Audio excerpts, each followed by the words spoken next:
everyone. Welcome to Resistance Live. We're here on a Tuesday, which is very exciting. I hope you guys are all enjoying our new educational series that is dropping every Monday at noon.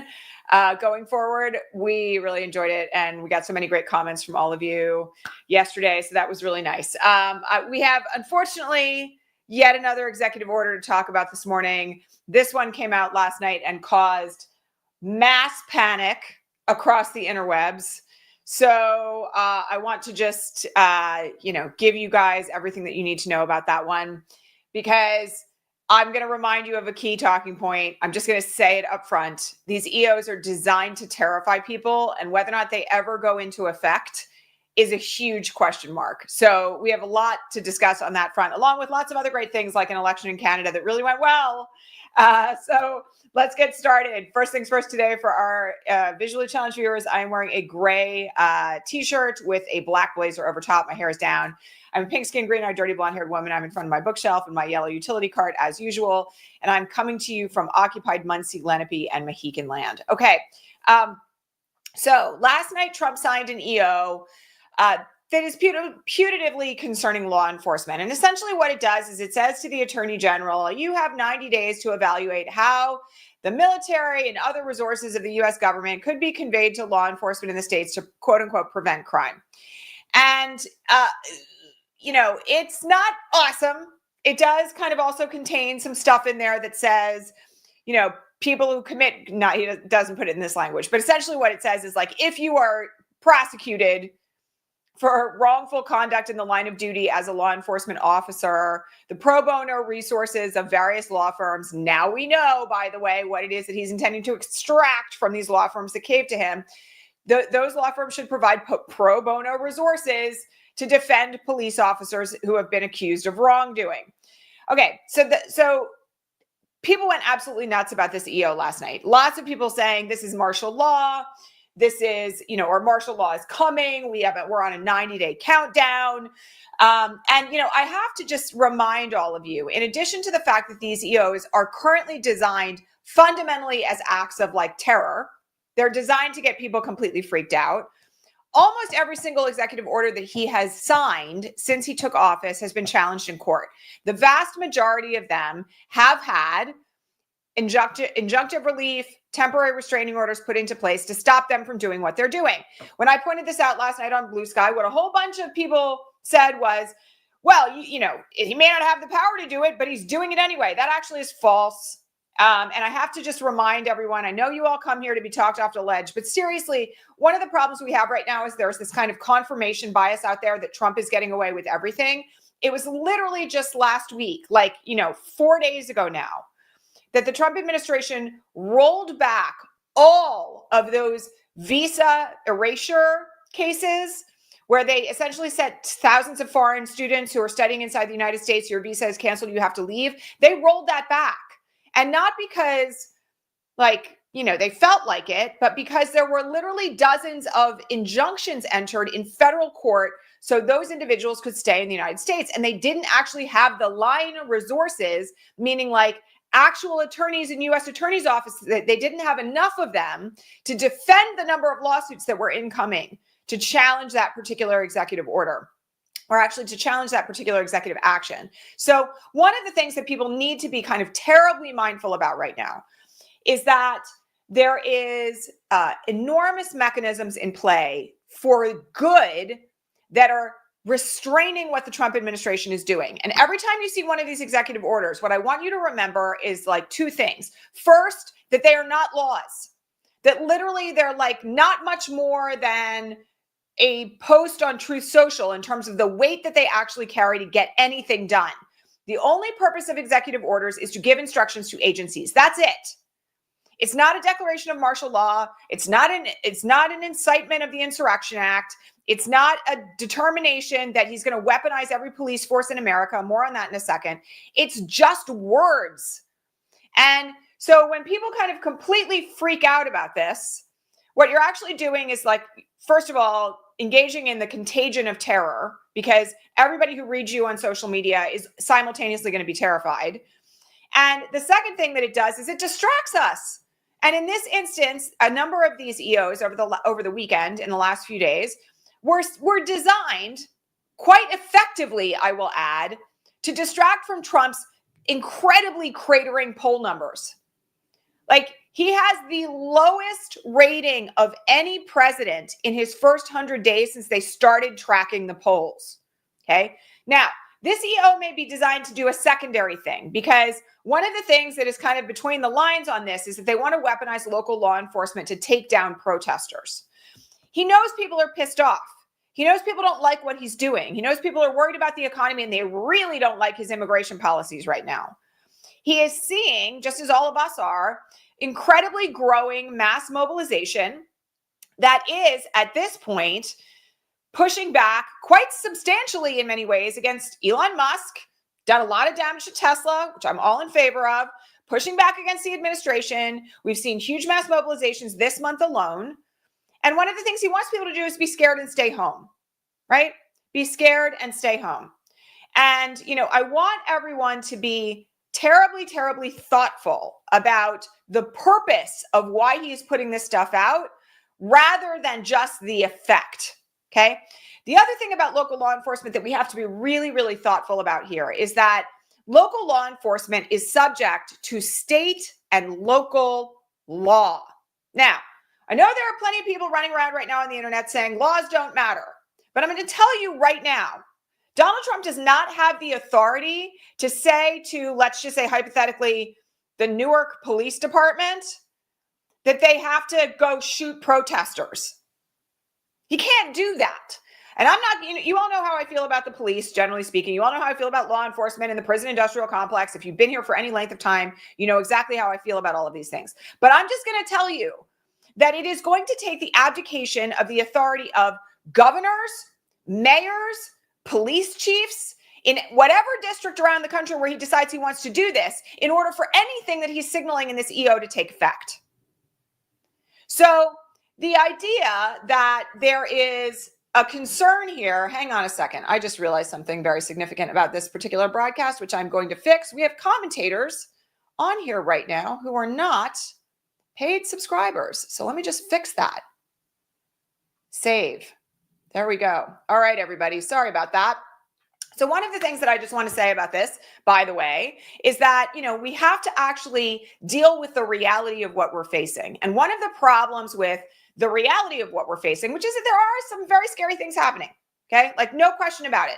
There are some things that he's signaling that are, would be very, very bad if they came to pass. Simultaneously, we have to be incredibly strategic about how we choose to fight back. And one of the things that they're trying to do is silence us, make us be afraid to go out into the streets, make us be afraid to work inside our communities to benefit vulnerable people, make us afraid to actually move forward and do the things that we need to do to push back. Okay. Now, I'm going to say just like a couple of other things about this that I think are particularly significant.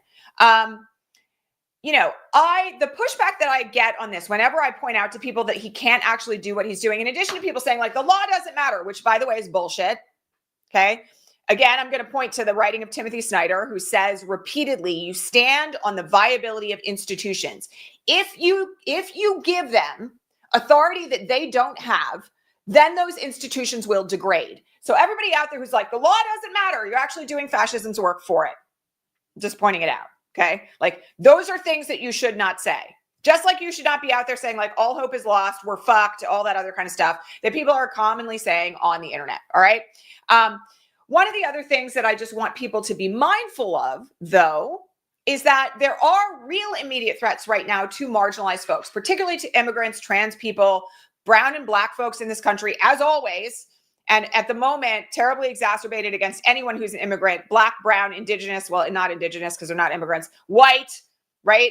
We've got more stories about that this morning. And those things are real, okay? But while you're worrying about what might come to pass, and I'm just going to say this, won't on this 90-day timeline, because all this EO does is ask the Attorney General to figure out what resources could be allocated, all right? While you're worried about that, real things are happening over here that need our response. Kilmar Abrego Garcia is still in El Salvador, right? Multiple other cases have now been filed on behalf of individuals who were sent to El Salvador on those flights that were supposed to be turned around, who have literally done nothing wrong. Not that there's ever any justification for being sent to a concentration camp. All that, right, falls out of the media news cycle when people on the internet start screaming about the latest EO, which actually may be meaningless. And so this strategy is particularly significant right now, right? They know that they are losing. They know their polls are down. They know that the American public does not appreciate what this administration is doing. They know they're losing their base. Okay. They know they're in for like a world of hurt this summer because the tariffs have already taken effect, and that's going to mean very specific things about what we are and aren't going to be able to buy, who's going to keep their job, all sorts of other things that are coming down the pike in the next couple of months. They know all of that. And so the way in which they stop people from actually organizing is to threaten them, right? And to scare them. And that's exactly what this EO does in a nutshell, all right? So very important to kind of keep that in mind. Now, I want to point out something very significant, because one of the things I keep getting asked about on the Patreon feed on a routine basis is what's going on in this case? What's going on in this case? What's going on in this case? And I'm happy to do that I'm happy to give those updates when there are significant rulings. But I need to point out to all of you, particularly to the naysayers who are like, they're still getting away with all of this, that Just Security has a litigation tracker that tracks every single case that has been filed against the Trump administration so far. The last time I looked at it, it was like well over 100. I mean, at this point, I wouldn't be surprised if it's like multiple hundreds of cases. And there are literally dozens upon dozens upon dozens upon dozens of injunctive relief, forms of injunctive relief, preliminary injunctions, or TROs that have been filed against the administration. There's only a handful of those, by the way, that they're actively defying. Okay. I know that, this thing of like facilitate the return of Kilmar Abrego Garcia has convinced everybody that they're just randomly defying court orders, but actually they're not. And, one of the things that we also need to be mindful of here is that when we live in the headspace that says everything is falling apart, what's the point? They're defying the law is meaningless, the rule of law is dead. What we end up doing is getting into a headspace where it feels like nothing can stop this train. And that, my friends, is a bald-faced lie, okay? I want to just remind you all that we have no idea what's going to happen next. I keep saying this to everybody. I've been saying it since January 20th. Any number of events could happen tomorrow or in the next week or in the next month that will completely change the trajectory of the government. While we can make some predictions about what they want to do based on Project 2025, it's really critically important that we don't live in that space of like hopelessness, okay? Really critically important that we don't live in that space of believing that all hope is lost, all right? So one of the things that I want to point to this morning, which is kind of a really interesting development, is that articles of impeachment have now been filed against Donald Trump in the House of Representatives. Now, they have been filed by a not very well-known member of the House, but there are others who are signaling that they're about to do the same, including Ilhan Omar and some other bigger names that are basically starting a push to impeach. And I have to remind you of one other thing. We have a very, very small majority of Republicans in the House of Representatives. We have a very, very small majority of Republicans inside the Senate. Now, in order for impeachment and removal to work, I'm going to remind you all, it's a simple majority vote in the House of Representatives. Yes, it has to get out of the Judiciary Committee first. And then it is a supermajority in the Senate to remove. All right. So we're still in a place right now where like, it's really not terribly likely that he would be removed from office through impeachment. But I have to remind everybody that a lot of this, like, from every pressure point that we are running right now in conjunction with like other movement builders is a long game. And the fact that articles of impeachment have now finally been filed is the start of something. And I don't want anybody to get like disappointed that they don't get out of committee this time, because like, I'm going to remind you all of something. Articles of impeachment can be filed every day of the week. And part of what we're trying to do here is build momentum. Okay. There cannot be momentum for removal if people aren't actually in the streets or if people aren't calling their representatives and their senators. I just called Cory Booker's office like half an hour ago. All right. Like seriously, people should be making those phone calls every day, asking what they're going to do to stop what's happening. And, my big thing about this all along has been like nobody elected Elon. Elon hasn't been in front of the cameras very much in the last week because Tesla's in the toilet. But all that said, you have plenty of talking points you can invoke right now about why it is that Trump should be removed from office. Now, I know everybody's going to say JD Vance won't be better. I've said JD Vance won't be better. In some ways, JD Vance is kind of scary, but like scarier than Trump. One of the things that I have to remind people of here, though, also, is that it raises a very interesting moment if Trump is removed from office, because then the new vice president would have to be nominated and would have to be approved by 2/3 of both the House and the Senate. So, the balance of power could shift.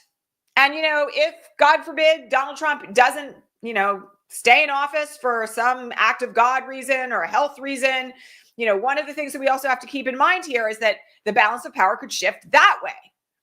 And the other thing about JD Vance that I think a lot of people don't kind of like take into account is that because he is in bed with like the oligarchs, funded by Mark Anderson, very tight with like, the uber rich, he doesn't appeal very deeply to the base of America, right? So, we have a whole bunch of different dominoes that could fall in so many different ways. And personally, I think that there's a need to be very clear here about the fact that, as Mariam Kaba said on Friday, it's throw everything at the wall time, meaning like everything that we've got should be directed at taking action and helping our neighbors and engaging in mutual aid and engaging in pushback and calling our reps and calling our senators and demanding that our leaders do more and, sit down strikes on the steps of the Capitol and all night speeches on the floor of the Senate and, any other number of things that could potentially be a tipping point. We have Tim Walz giving these like incredibly powerful and profound speeches about the importance of democracy and how Trump is destroying it in the Minnesota Senate. We have J.B. Pritzker giving a really compelling speech in the last couple of days about all the ways in which the Democratic Party needs to kind of like find its big boy pants and like start actually fighting back, about how working people are suffering as a result of what's happening. And then on top of it, we've got all these Democratic attorneys general filing lawsuits. We've got individuals filing lawsuits. We have government employees filing lawsuits and winning. So, every single part of this has to actually be mobilized right now in terms of pushback. Impeachment is one part of that. And I'm very, very glad to see it. Speaking of oligarchs, there was a little bit of an incident that's ongoing this morning, and we don't actually know how this is totally going to play out. There was some breaking news this morning that Amazon is going to start listing the amount of tariffs that have been applied to products listed on the site as a result of what Trump has done. This caused Caroline Leavitt, the White House press secretary, to lose her mind this morning in a press briefing and essentially to, refer to Jeff Bezos as like a terrible person and, all these other things happening after Bezos, by the way, I have to remind you all of this, gave like millions of dollars to Trump's inauguration fund and had a front row seat to the inaugural.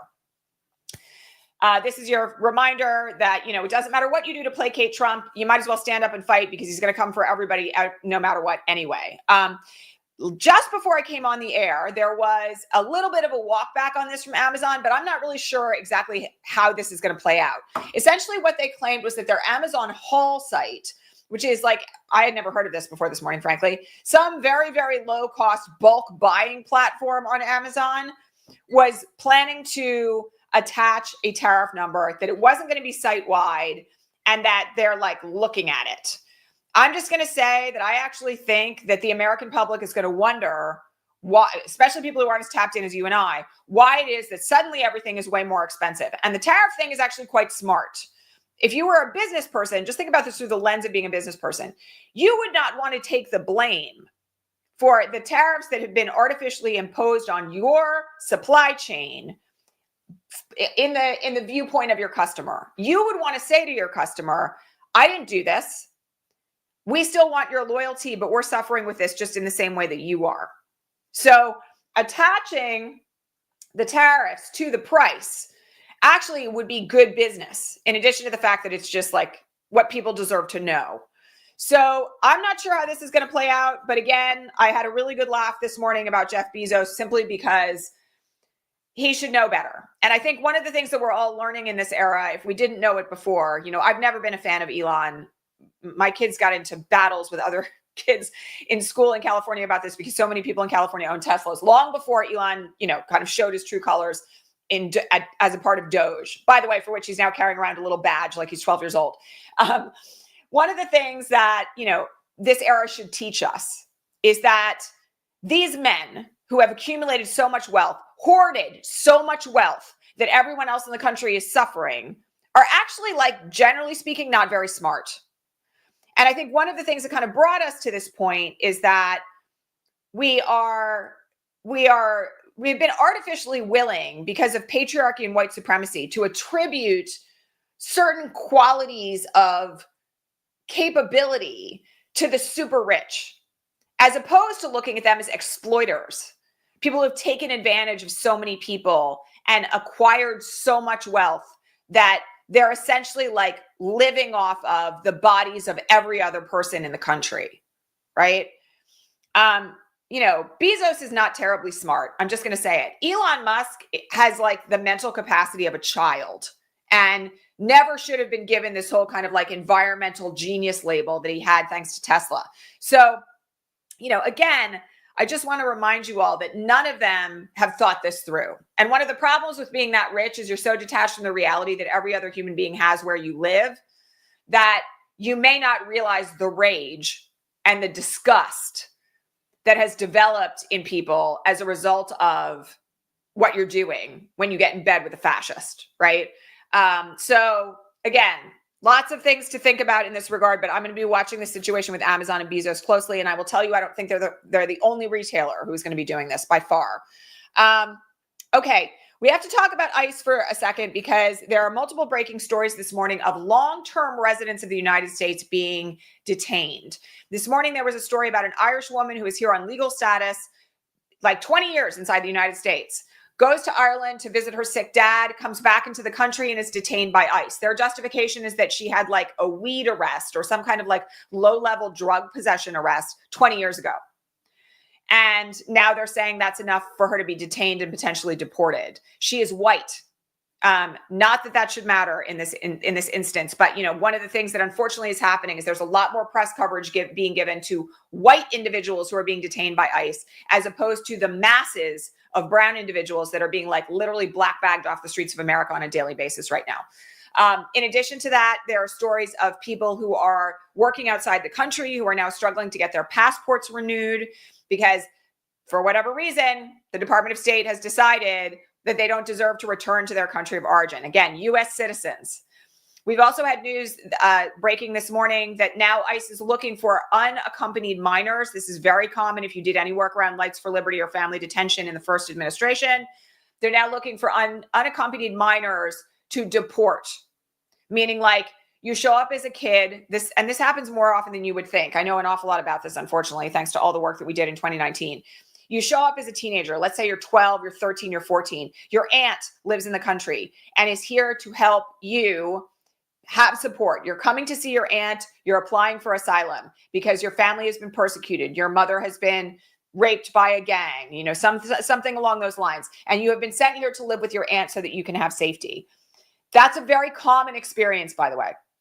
There were whole detention centers set up in 2019 just for those kids by the Trump administration. And unfortunately, in many of those detention centers, there was rampant sexual abuse, physical violence, horrible conditions for kids.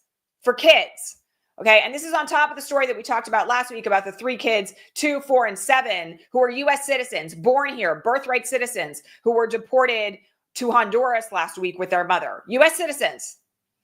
So, all of this is stuff to keep in mind when you're thinking about what is Trump trying to accomplish with these EOs. Again, this all circles back because the polls are demonstrating right now that the general public has no tolerance for this. And it's very interesting to me, like how, and this is one reason why we have to keep talking about this. The more the violence and the horror of what's being done to people in the name of like immigration policy comes to light, the more people don't want it because it's cruel. People don't want to see babies removed from the place where they were born. They don't want to see 12-year-old kids deported to a country that's struggling with gang violence and sexual violence as a form of war, right? They don't want to see people who have like literally not done anything, who are here on asylum seeking status or on green card status or who've lived here for long windows of time being thrown in icebox situations inside detention camps. People don't want this. People don't want to see children with cancer deported while they're in the middle of treatment, right?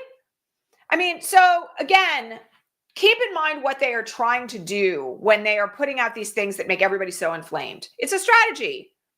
And, we have to be on the front lines of saying to people like, that may never come to pass, but here's what's happening over here right now that you should pay attention to. Okay. Great news out of Canada, as I referred to earlier. Mark Carney won last night, and they're still counting votes. And it is unclear how much of the Canadian government the Liberal Party is going to control. But there is some very interesting news out of the exit polling in this, which is that essentially it was Trump threatening to make Canada the 51st state that flipped this entire election. When Justin Trudeau stepped down a number of months ago and it was announced that there was going to be a new election for a new prime minister, the Liberal Party was down 20% in the polls. And they were tilting in a right-wing direction, much like, many other democracies have been. And I'm just going to say this, in part because of international interference in social media and perception and news, okay? The thing that flipped this was the perspective of Canadian unity and who was most likely to be able to push back against Donald Trump. And so here we are. I'm very pleased about this. I will just say it makes me feel a lot better. And, one of the things that Mark Carney said last night in his victory speech was that when he meets with Donald Trump, it will be as two sovereign nations.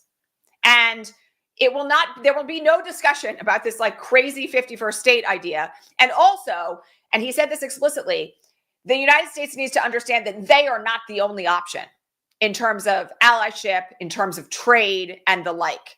So this is a very good development for our friends up north. And I know we have a number of Canadians here on the broadcast. Hi, Doreen. I know you were posting all over the Patreon feed this morning, along with many others. And so I'm just really pleased about this outcome. And I have to say that it's a sign that not all hope is lost, right? Because the more that we have neighbors and countries that maybe were formerly allies that are now looking at Donald Trump going the more that we have that, and the more that we have stable democracies around the world, the easier it is going to be for Trump to be contained. I'll just be honest about it, because he's not going to be able to do all this crazy shit on the international stage that he's signaling and trying to accomplish all the time. We're not invading Canada, and we're probably not invading Denmark to try to acquire Greenland. And if he does that, it would be literally the dumbest military move that has ever been undertaken in the history of the United States. And there have been some stupid ones. So I'm feeling very good about that. I feel like that's, some really good news. And one final just note for closing today, you guys, please keep an eye on the polls, because how I feel about polling, especially election related polling in the months leading up to a big general election. Just one of the things that I want to point out here, though, is that the polling that is being done of Donald Trump, which is being done right now on a daily basis by YouGov and also by Pew Research Center, which are two polling sites that are generally speaking, pretty reliable. I look at those sample sizes and I look at those methodologies pretty closely whenever I look at the polls. And there's no question that he's tanking, and it's continuing to drop. It's not there's a recovery. It's he's down and dropping more. And the big question I have, and I said this to some friends over the weekend, in conversations that we had about all of this, the big question I have is when does the moment come when the GOP, such as it is, recognizes that its political survival is going down like the Titanic? And, they may ride all the way to the bottom of the ocean floor. That wouldn't be the worst thing in the world, in my view, in the context of what's happening in American politics. I don't buy into this whole, we need two-party system in order to be functional. No. We could have multiple parties, multiple other democracies, and we would be fine, okay? But one of the things that I think is really key here is that there's going to start before too long to be a realization that tying themselves to Trump, and individual politicians tying themselves to Trump, is a death wish. And I don't mean that in terms of physical death. I mean in terms of career death, right? That tying themselves to him will be the end of the party and will be the end of their political careers. It's shocking that they haven't already realized it. But I'm going to tell you that as the polls continue to drop, there's going to be, a really interesting ride to the bottom to see who stays on the ship and who doesn't. So just keep that in mind. All right. Actually, one other thing I just want to mention, the very first question that came up on the Patreon feed this morning, which was a really good one, was with all these polls and with everything that's happening, it's starting to feel like something is turning. And I signaled this last week as well. And I've had a number of conversations over the last 3 days with comrades and friends and people I've organized things with. And I'll just tell you that like there kind of is a vibe that, there is an awakening right now that the people power that is in play, and particularly like the growing outrage at what is happening to the economy and people's capacity to survive. This just yesterday, there was some press that revealed that minimum wage now puts you below the poverty line. That if all you're doing is working a minimum wage job at $15 an hour, you're below the federal poverty line now for like tax purposes. This kind of wealth inequality on top of everything else that we're seeing in the context of cruelty and policies that are damaging people and the ripping out of social safety nets has the potential to kind of wake up a bunch of people who maybe have not been paying that close of attention. And I'm just watching all of this from where I sit and with, great friends and colleagues, like I said, also doing the same. Just feeling like there is a bit of a shift that is happening now. And I don't know where it leads. I'm going to tell you all, I'm with Dean Obadala, who said last night that the longer he thinks about it, the more likely it is in his mind that this ends either with like a version of the French Revolution. I said many weeks ago, I finally understood how the Reign of Terror came to pass, or with a complete revision of what American democracy looks like. I guess we'll find out. I'm not gonna claim that the ride to that point is not going to be tough. I actually had another conversation with somebody on Sunday who said this moment is America's dark night of the soul, and what we all have to do is figure out how we're going to live through it so that we can build the better world that's coming next. And I think that's right. I think we have to, push through it and be a part of the positive change and be a part of the constraint against the worst of this, if at all possible. And simultaneously, we have to understand that like we're living through an enormous transformation of what America has been, is, and could be in the future. So that's just all things to think about. Okay. I hope again, you all are really enjoying our Monday educational series. We have another video coming up on Monday that's going to be about why it's hard to organize right now and why people are kind of like struggling in terms of like despair. So stay tuned for that. That one was by request. We had a bunch of people ask us to do that video. So that's coming up. And of course, if you like what we're doing here, please subscribe to this channel. Give us a thumbs up. Comment if you're watching on the replay. It helps the algorithm know that you like what we're doing here. And as always, if you want to support this work, we would greatly appreciate it. You can become a paid subscriber at patreon.com/resistancelive to ask questions and get bonus broadcasts. We have a bonus Friday afternoon broadcast now. Perfect timing for our usual Fridays in Trumpland scenario. So you can head on over there and get in on that for as little as $5 a month. Or you can always join here if you want to live chat with us. And 99% of the time, it'll only be members. I just forgot to click the button this morning when I was setting up this broadcast. So sorry about that earlier, folks. All right. Lots of love, my friends. Hang in there. Hang on to those good signs of hope. We all need them right now. And I will catch you all back here tomorrow at regular time. All right. Bye.